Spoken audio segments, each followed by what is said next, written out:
Today I am talking to Collamer, head coach of League of Legends at Ole Miss Esports. He's had 6 CLOL Nationals appearances and has been involved with the collegiate esports scene for such a long time. Collamer, thank you for joining us. Tell us a little bit about your background in collegiate. I know you've been around the block. Yeah, thank you. I'm reminded that I'm old. I got involved in collegiate back in 2019 when I used to play League of Legends a bit more, and I tried out for Arizona State's league team, which was really good back then. And then I was not good enough to take the starting spot from whoever was on varsity at the time, so I transitioned to more like a staff role. That was in 2019, and now it's 7 years later. I became a head coach. I've coached some good teams, some great teams, and yeah, now last year my team was top 2. We went to national grand finals, and I've been doing the same thing this year. Yeah, no, absolutely. So today we're here to talk about what happened this semester with Collegiate League of Legends, not to mention also College Valorant, but College League of Legends is going to be what we're focusing on here today. And you could also argue that, the root of all these issues started long before this semester, but we're gonna dive deep into a few of the problems that have plagued this semester. Where do you want to start? You want to start with seeding? That's probably the beginning. Yeah, so I think that there's like a few main points to hit on, right? So for anyone who doesn't know, the format for Collegiate League is, for most of the conferences, for like the partner, not for the smaller ones, but for the main ones, it's Swiss. So you play 5 games, you play against people with the same record as you. So you always have competitive matches in theory. And if you get 3 wins, you get to go to playoffs, and then you get to try to go to nationals and get prize money, a trip to wherever they're hosting the finals, and your 2-3 year season's done. So they did the initial seeding, and before there have been like minor issues about like when they were doing seeding and stuff like that. But the long story short is this year they did the seeding, and a lot of the seeds were not accurate. I don't know like the full details on it, but a lot of it was people saying that they pulled the wrong accounts, or like, hey, I added this player like a week ago and you guys said that you pulled it a week later and they're still not there.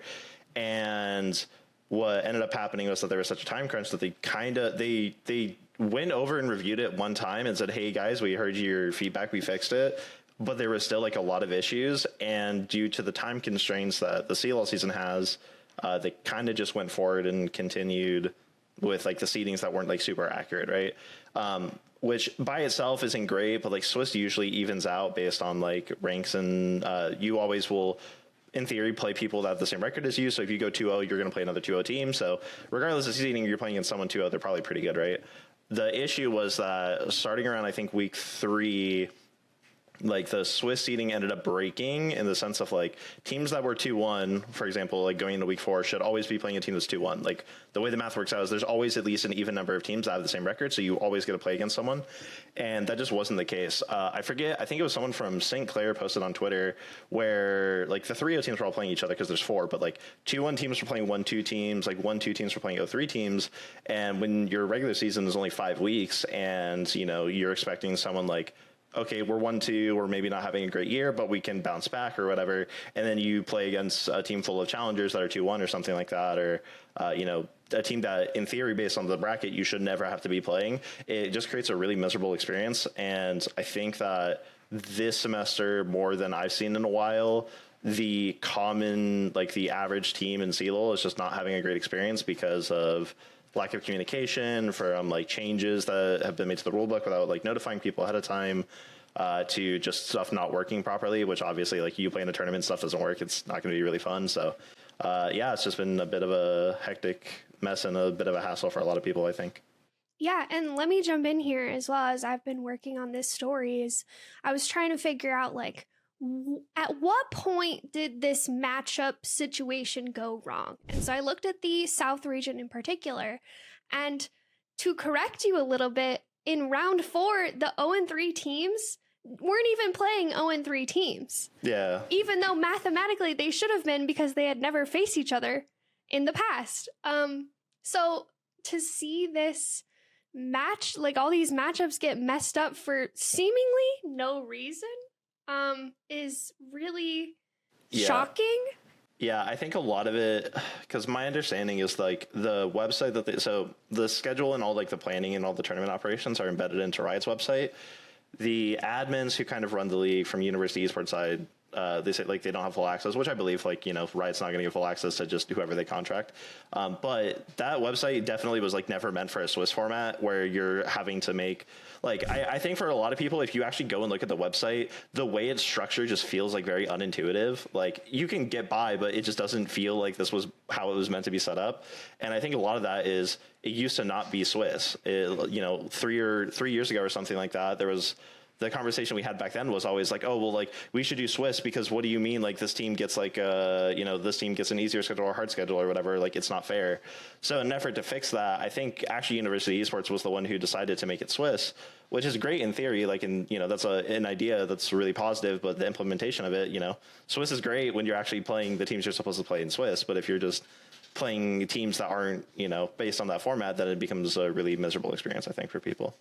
Yeah, and with the added seemingly mistakes with matchups for no mathematical reason, you're seeing a situation where, that effect snowballs. So we have like mismatch up is in round 4, then it goes to round 5, and then it gets to sometimes 15 teams or 17 teams qualifying for the playoffs, which mathematically I talked to a couple of different tournament organizers outside of CLOL just because I was like, okay, let me reach out to a Rocket League person and see like, you're a master of Swiss, you've done Swiss a million times. Like mathematically, if you have 32 teams in a 5-round Swiss, and the constraints are that if you win 3 games or better, you go to playoffs. Like mathematically, how many teams should qualify? It's always half.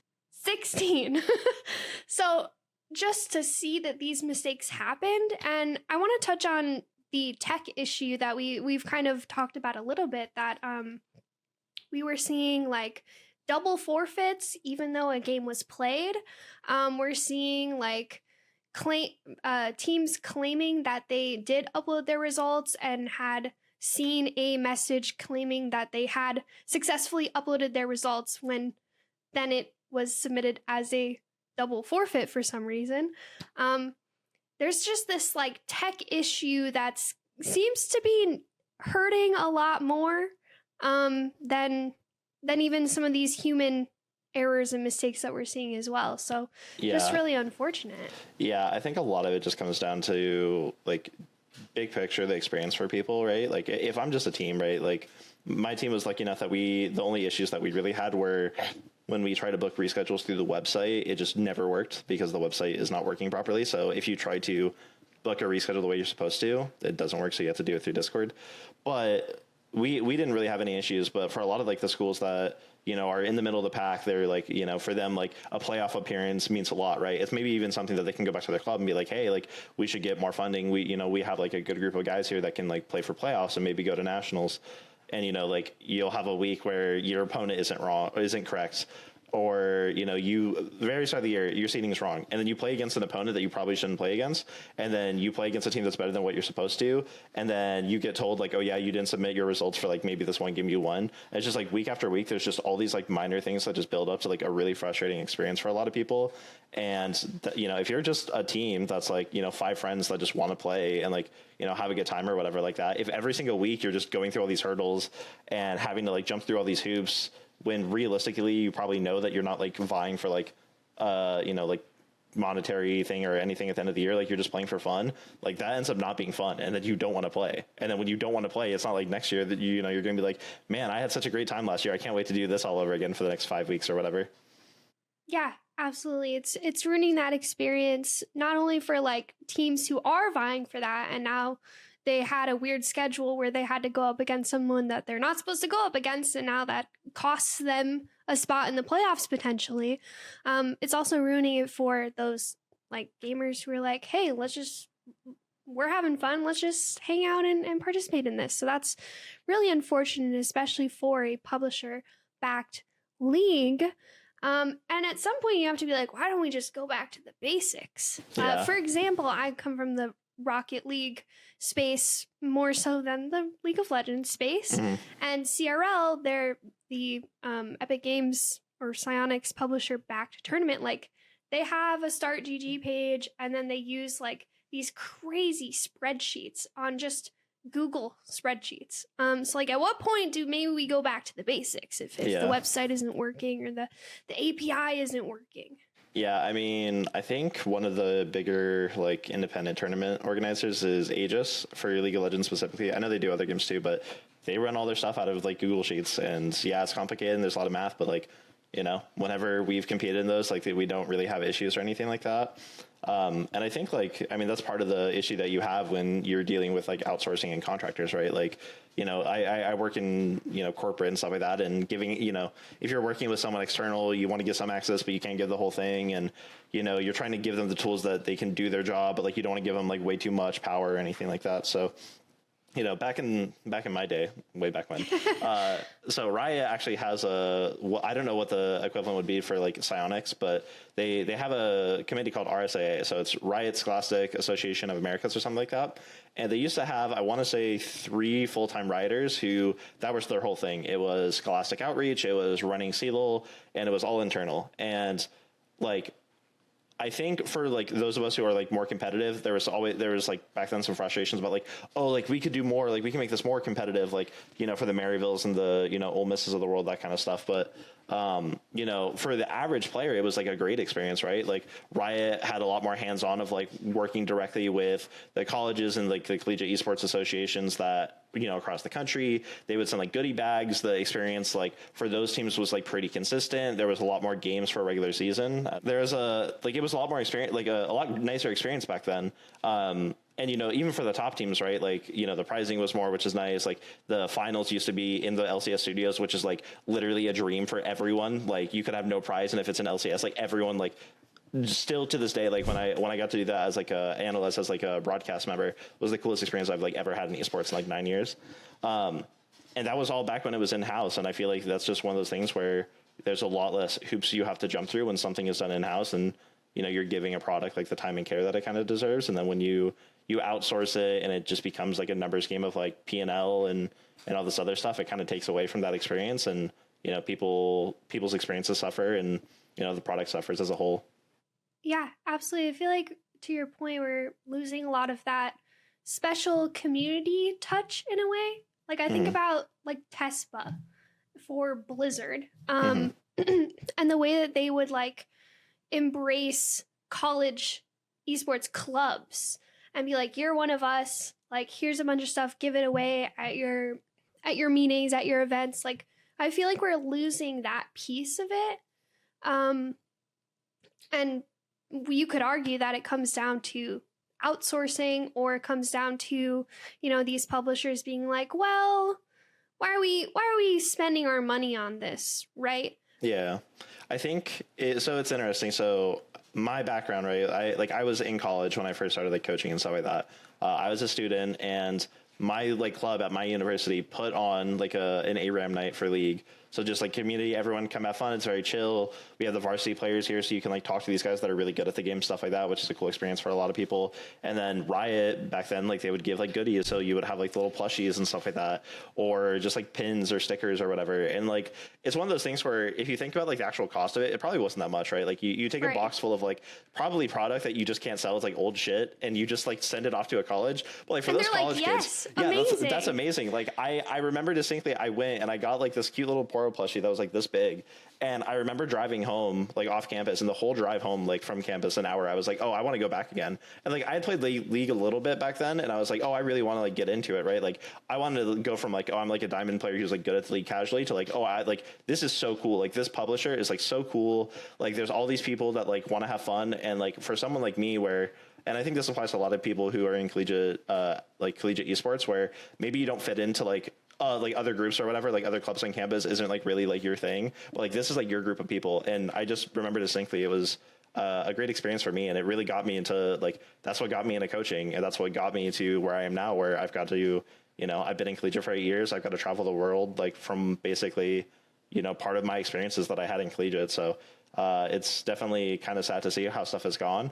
You know, back then it was crazy. Like the prize pools were crazy. Like if you go back like 8 years, like we just won our conference regular season. Way back when that would have been something like anywhere from like, depending on the year, like 60 to like $150,000 for my team. Like my whole team would have got like free full rides because we just won regular season. And like now in, you know, the days of like colleges like offering like scholarships and like all my guys are on full ride, so they wouldn't really need that money. But it just goes to show that like, you know, another thing back to like the frustrating part, no one even like noticed it this year, but they cut our prize pool by like another 50%. And the only reason that I saw that was when people were complaining about the rule book. I went straight to the pricing and I saw that like first place this year is what we got for getting second place last year. And I was like, oh, cool. Like, and that's just one of those things where it's like, if you're going to cut it, like, I understand you're going to get backlash, but like talk about it. Don't try to hide it. And that's like kind of been like the theme of a lot of stuff is, I think at best it's just really poor communication skills, but at worst it's just a lot of trying to go behind like your community's back and like your participants. And I feel like as a tournament organizer, that's never what you want to do. Like at the end of the day, you're doing it like your job more than like any other thing, like other than the deliverables that like Riot or whoever is paying you to run the tournament are giving you.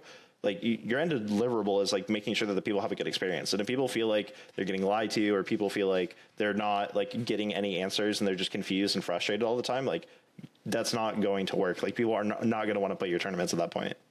No, yeah, absolutely. And I'm glad you brought that up because I've run the numbers as you could say, Yep. and I've looked at the year over year participation. I've looked at, you know, the declining prize pool.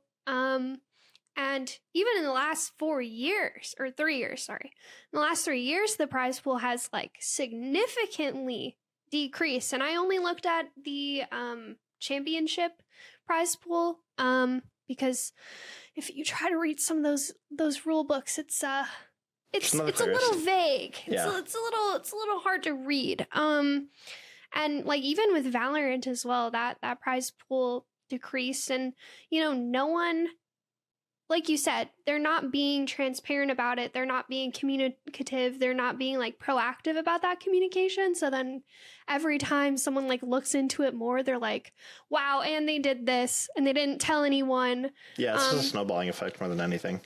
Absolutely. And so can you talk a little bit about like that rule change that happened, you know, just after Swiss concluded and before playoffs happened?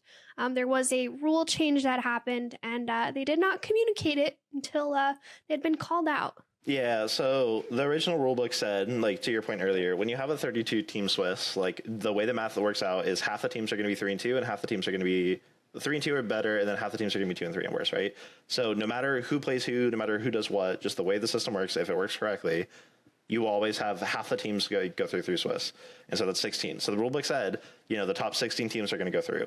Now, what happened was because the stuff was screwed up, you know, there was possibilities where 15 teams would finish 3-2 or better, and then 17 teams were 3-2, right? So in order to like fit kind of what was happening with you know, with the screw-ups that had happened, they reworded it to not say, oh, the top 16 teams or whatever, but they changed the wording to basically accommodate the situation. And practically speaking, like, it doesn't change anything. Like, if you have 17 teams and the rulebook says 16, like, obviously you're going to have that conversation anyway. But it just felt like a slap in the face, I think, to a lot of people, because people had been calling it out for weeks.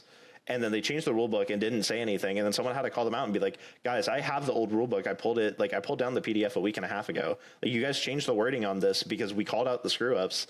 And now because of this, like, you're just going around changing it and pretending like that doesn't matter to people. And at the end of the day, like, it probably wouldn't have mattered, in the sense of, like, you say 16 teams and then you reword it a little bit to like accommodate rule breakers and stuff like that. Like, sure, that's fine, whatever.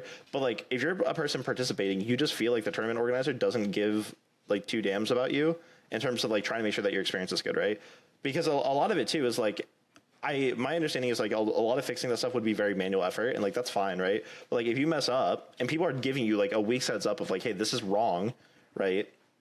Go ahead and like try to do the right thing for like the people that have the experience, right? Because I don't even blame like the tournament organizers for some of it. Like, I don't blame that like their experience and their ability to like communicate and like fix stuff on the website is terrible. Like, that's not their fault. It's a mix of like Riot and like the access that like people are willing to give to each other, like whatever. But at the end of the day, like, you're just having these people that are frustrated, and instead of like trying to like ease them and, you know, do all these things. Like, you just give corporate statements or you don't say anything at all. And again, like back to like my main point of like, if you're like one of those middling teams that like you don't get scholarship to go to school there or anything like that, it's just you and your buddies. Like, why would you play that instead of like go playing in like a diamond league, right? Like, at least in those, like, it's better run for the most part, I would say, for a lot of those people. You have a chance to win it. There's prizing potential and stuff like that. And at the very, like, and also just other stuff too. Like, you play more than 5 weeks. Like, imagine being part of a tournament where your whole collegiate season, the only thing you play in the whole year is 5 weeks. Like, 1 month out of the whole year, like for both semesters too.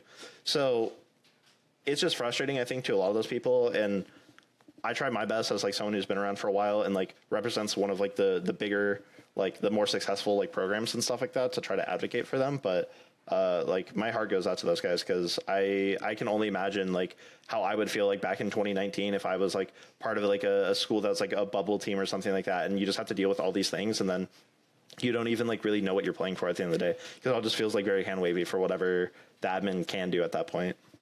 Yeah, absolutely. And to your point, like does this affect like some of the higher up teams? Maybe. I guess it really depends. Like when you look at the top 16, like who might have not I think Kaiser hit that cutoff. Yeah, Kaiser was the one that I think their seating got messed up because like it probably won't, like in theory it shouldn't impact like national seating at all because they got fourth in South, right?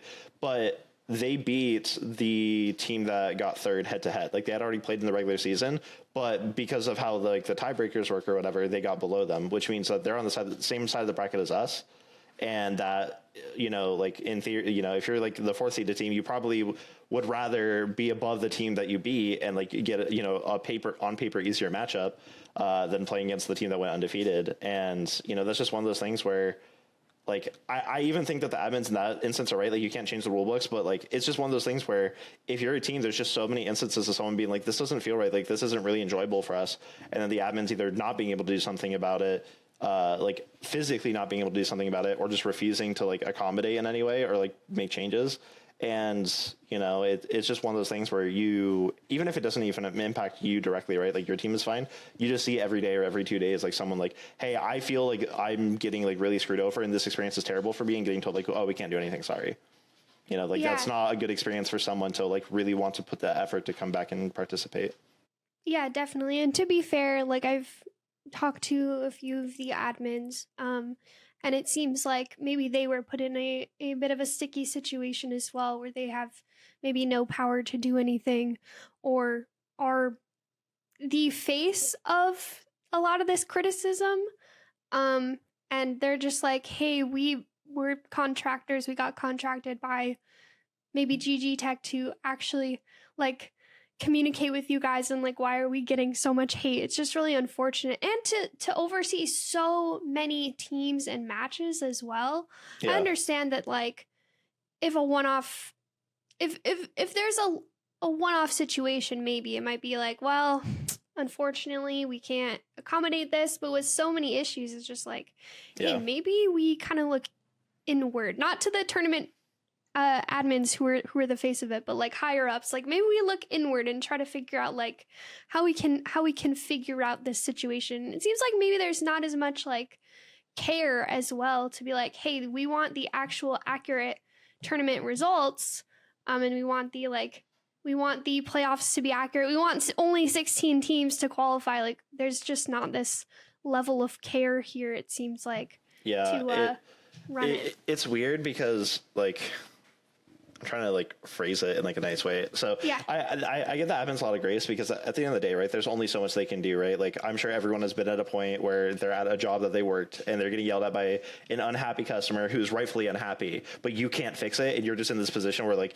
you're just going to take the beating, and like maybe your manager is like not able to help, like is not available to help you, or maybe they just don't want to help you, and you're just like sitting there getting the brunt of people's frustration, and like that situation sucks. I've worked with you know, when we went to North Carolina last year, we got to meet some of like the university esports people that I think are the contractors for GGTech, and they're all great people. Like I had a great experience with them and stuff like that. But you know, like I think it just comes down to like, you know, I think GGTech got the contract, and you know they got a 3-year contract, and I don't know what their intent was, but it feels like, from a management standpoint of whoever, did the bidding and stuff like that, just got the contract and said, okay, how are we going to like put in as little as possible so our margin can be higher?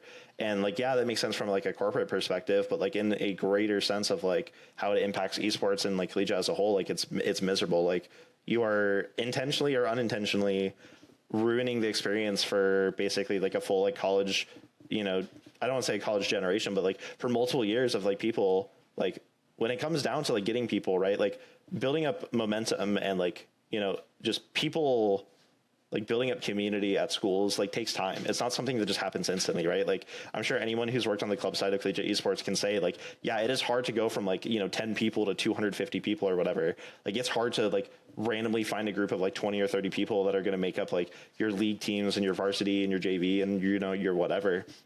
And like, if you have a full generation of like 2-3 years of like people who get so disincentivized with collegiate that they don't do it and they don't want to participate with their college classmates anymore, like congratulations, you kind of just killed it. Like you fucked up really badly. And I hope that Riot, because everyone's given their feedback to Riot, like a lot of the people who have been here for like a long time, like have been around collegiate like after they graduated and have been stuck here for almost a decade now, like me, Jesus Christ. Like we've given our feedback to people at Riot of like this is just unacceptable. And I think that like deep down, Riot I think makes a lot of bad decisions. I think they have in the past, but one thing I think overall that they've done a lot better is over the past year they're trying to fix some of them. And I know I talked with a couple of Rioters where they're adding more people to really support like the lower levels and like the more community aspects of things. And I really hope that kind of works out because I think it's really necessary. And I think, they need to put in a lot of effort to kind of rebuild that foundation that they had like even 5-6 years ago, because it definitely took a bit of a beating over the last couple of years. Yeah, absolutely. And I really love your point about this like generational almost like mess up, right? Because if you're a sophomore in college like 3 years ago, all you've had 1 year maybe of Collegiate League of Legends, and then the 3 years have been like a mess since then. So then what? You graduate and now that's your League of Legends experience, assuming you don't do like grad school or something. Yeah.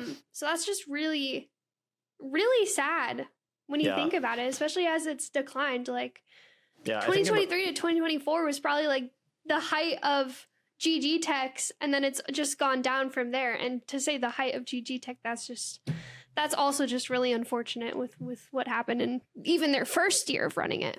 Yeah, I sometimes think about it just from like my perspective, right? So back when I was in college, like competing for C-level meant like that you were fighting for real scholarship money. And if you were really good, like you were one of the best teams, right? You got to go out to LA, you got to work with like, you got to get the full experience, right? Like studio tour, Jesus, I can't speak English.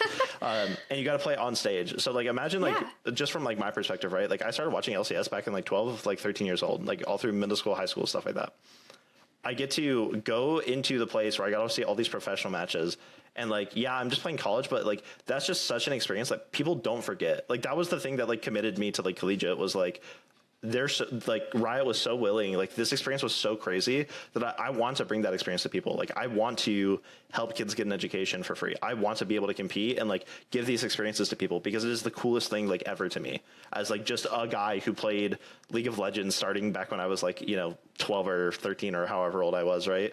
And it's just one of those things where I look at like my alma mater now, like Arizona State, like they have a team, it's like pretty good, and like they have a club program, right? But like, they had like one of the best teams in the country when I was there. We had a lot of momentum going on like the club side of things. And I think about it now, and I'm sure like the people that are over there, like that, came in 4, 5, 6 years after me, they're doing a great job over there. And like, I'm really proud of the work that they're doing, but it could be better. Like we could be supporting them more. You could be like working more to bring in these people. Cause I mean, even at the pro level, there's these conversations of like, all the League of Legends like community is like all old now, right? We're all like in our like mid 20s going into 30s. Jesus Christ, that's terrifying to people. And you know, like it's harder to attract like the younger generations of like the people who didn't grow up on the game. Like, why is that? And like, yeah, it's not everything. Like, there's other conversations about like, you know, consoles are easier for people to play, and like, you know, MOBAs are hard genre for like, you know, the TikTok generation, whatever. But like, part of it also is just like it was way easier to just like get in, find people who also wanted to play the game, and like you just got a lot more access as like a new person to community and fun. And you know, in a game that struggles with toxicity and struggles with building community inherently just because of how League of Legends is, like, you know, even though you don't come from League, I'm sure people have told you about how toxic League can be, right? Like, that's why I'm not part of League. Exactly. And it's just one of those things where, you know, it's one of those few opportunities. Like, you go to college, maybe it's your hometown, maybe you're going somewhere new and you need to make new friends. And it's like something that you have a bit of an interest in, and then you just find people and you find that community, and it's supported by the publisher. And like, they really seem to like care about you as an individual and seem to really care about you wanting to play their game. Now, they're definitely going to hope that you're going to buy their $500 Ari skin. But at the end of the day, like, that's just such a cool experience. That's like not like anything else. And that's really what made Riot special, and it's really what made Collegiate League back when it first started. And I think now, especially with the beginning of CVAL a few years back, like, that's what made that special too, because that's just not something you're getting elsewhere. And I really hope that Riot gets back to that. Oh yeah, and like, to your point, like Collegiate League of Legends, the Riot back tournament was so prestigious, right? And we don't have time to get into this argument, but everyone likes to do the what national championship is the real national championship argument. Yeah.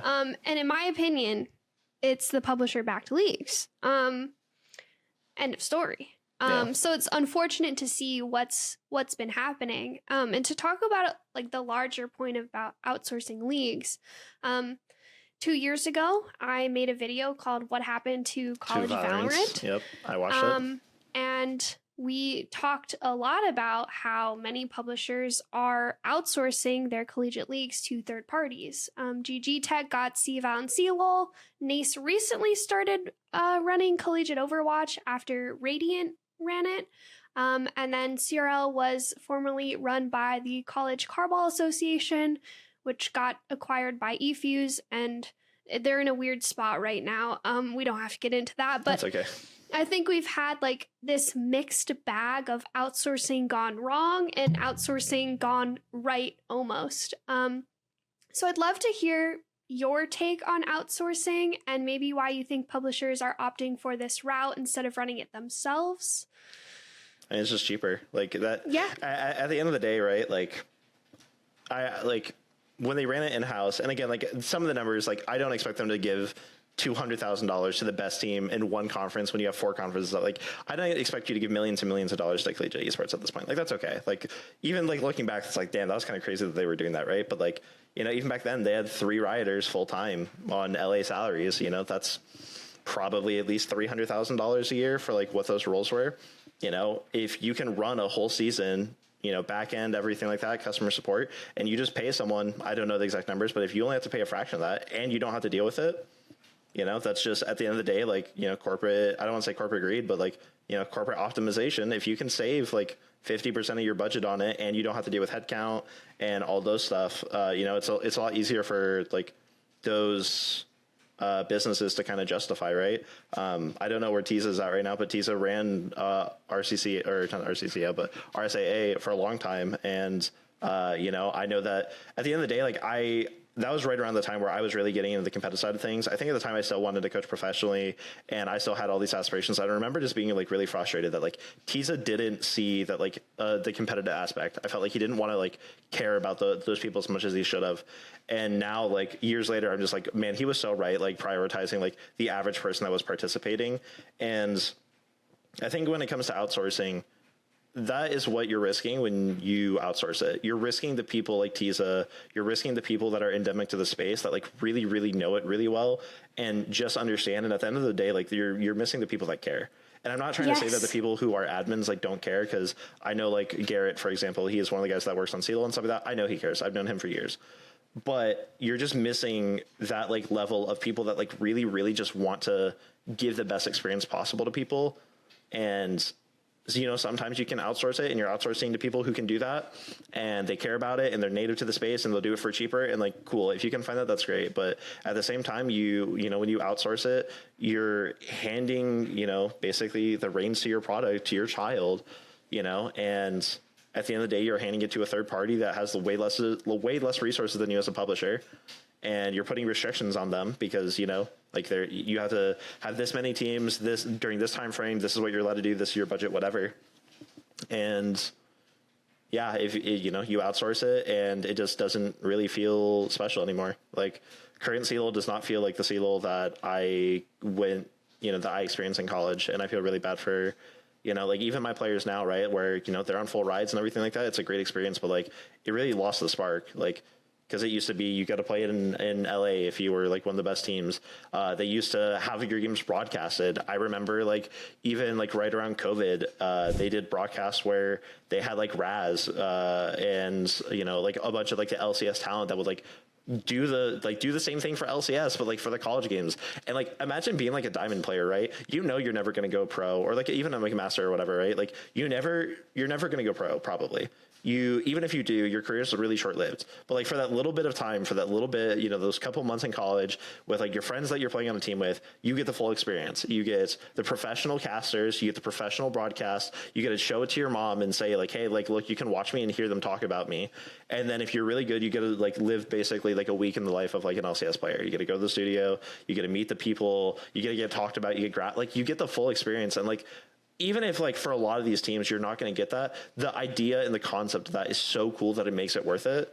And like, that just doesn't exist anymore. Like now you play for 5 weeks, none of your games are streamed. Most of the games that you play are just lost to time. They're never going to be anything other than data points in a spreadsheet on a website for tracking. And like, that's it. And it's like, is that really like what the experience is? Like, that's kind of how far we've fallen from how it used to be, like just 5, 6, 7 years ago.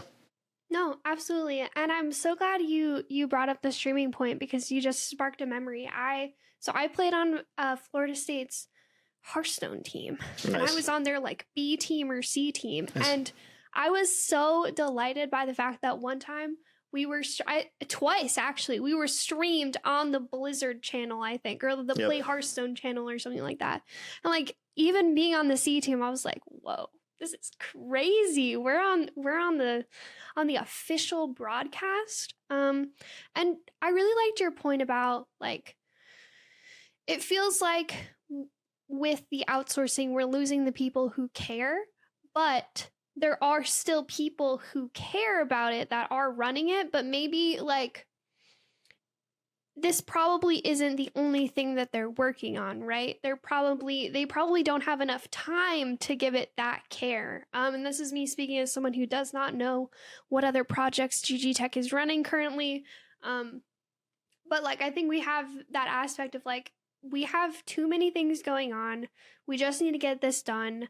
Like, oh, well, it's unfortunate that these mistakes happen. Like, this is our last semester running it. Let's just get it done. And that's my opinion of how it seems that they're running it, right? Yeah. And I think the other thing too is like when you outsource it and it gets more corporatized and it feels less community, less like people that really like care about each other and like really want stuff to succeed. Like you just lose like, not even like from an admin perspective, but you just lose people that are important. So like, two of my friends who are casters, Grips and Hawk, right? So all of last year, they put it, for a couple of years now, because actually, so when I first got at Riot and they offered me like to do the broadcast or whatever, it was because I did like a Twitch stream where I did like a bracket reveal show, like March Madness, right?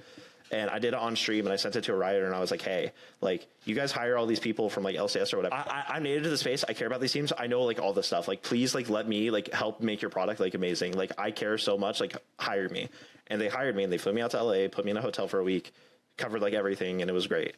And Graves and Hawk, after I like went back to coaching, because when you're coaching, like you can't do both. Right. They took that over and they took my original idea and expanded it tenfold. They had a Patreon where they went over weekly results from Collegiate. They went into players to watch. They like made the storylines that really like make it feel something special. And they did it last year and they tried so hard to get Riot to like even pay for all the national championship games, because those weren't even all streamed. And those guys, through like hard work and through very through donations that probably weren't worth their time, honestly, they streamed basically all the games, and they made something that was probably like a pretty bad experience, not as bad as this year, but a bad experience. They made it like really special, and it was so cool to see those guys. And this year they're not doing it, right? Like, they've moved on to other things that value their time and are more worth it for them. And you don't really blame them. But for example, like, once those people leave and they get involved in other things, they're not going to come back, right? Like that community, like those individual, like, I feel like every esport and like every like project, I think, really has like those very key people that like really make it special. And like, when you make people downtrodden and it doesn't feel like it matters anymore, you just lose those people and you're not going to get them back. So I'm hoping that if they bring it in-house or whatever they decide to do moving forward, and even like for the rest of this year, right? Because I even saw that they were doing prizing for like the open, like not the high level, but like the mid-level teams and stuff like that, which I think is great. I hope that, Riot, GGTech, University Esports, like everyone involved on like those side of things just continues to try to like make the product something worth it, because there are people that are like down to play. I feel like there's this misconception that like no new people are playing League, but like I've ran into so many people over the past like year or whatever that just started playing League like a year, 2 years ago, something like that, and they kind of like it. And like, it's one of those things where you can make them like lifelong fans, right? Like, you can make them people that care about Collegiate, they can care about League, they can care about pro scene, and like, honestly, from business perspective, they'll spend money, and like, that's really, at the end of the day, that's kind of what you want. But you just kind of need to reinvest into like the space and reinvest into these verticals that you have that can generate what you're really looking for. It's so minimal compared to some of the stuff you do. Like, Collegiate is such like a small part of a budget of like marketing and advertising that Riot has, compared to like some of the stuff they've done. Like, they've done full albums, they've booked out stadiums, they've hired some of the world's greatest artists, like they've done like like a full year-long video of animators and stuff like that. Like, but like, there's a lot of people where like, dude, if you just give them a couple poros and like tell them that like, if they're good enough, they can go and like play in a tournament one time, they can show to their mom that all that time that they spend on their computer in their video, like, in their room or whatever, was worth it to them for like that one moment. Like, that's all you need to like make people happy. And I really hope that Riot goes back into the business of making, their audience at like the collegiate level happy. Yeah, absolutely. And we're getting near the end of this, where we're going to talk about like moving forward, like how do we go from here? But right before we get there, I would love to know, like, what are your thoughts on outsourcing? Do we stay on course with outsourcing? What's the best route for running these collegiate leagues, League of Legends specifically, or if you want to talk about the larger idea? Yeah, I will say this with like I know a lot of the people that work on the Silo as it like currently is, and I like mean no flame by this at all, but like, I really want Riot to bring it back in house. Like, I want it to feel like it has that like Riot products, like whenever they do it well, have that like that little touch, and I don't know what to like really call it, but it just feels like a really creative like Riot thing. Like, yeah. For Silo, for example, they have like do you know Silver Scrapes? I know that you're not like a League player, but no, I don't know what that is. So Silver Scrapes is like a very iconic like League song. It's like, okay, everywhere, every single, like, in a 5-game series, which is our normal one, before game 5, if it goes to game 5 tied, like super suspenseful, they always play Silver Scrapes. It's like a really shitty old techno song from like 2010. Yeah, it's just one of those things that's like culturally like it's tradition. Yeah, like if you go to a tournament, everyone like will immediately take their phones out and do this, and it's amazing. It's like cool. I've been in a crowd of like tens of thousands of people doing that, and it was like such a cool experience.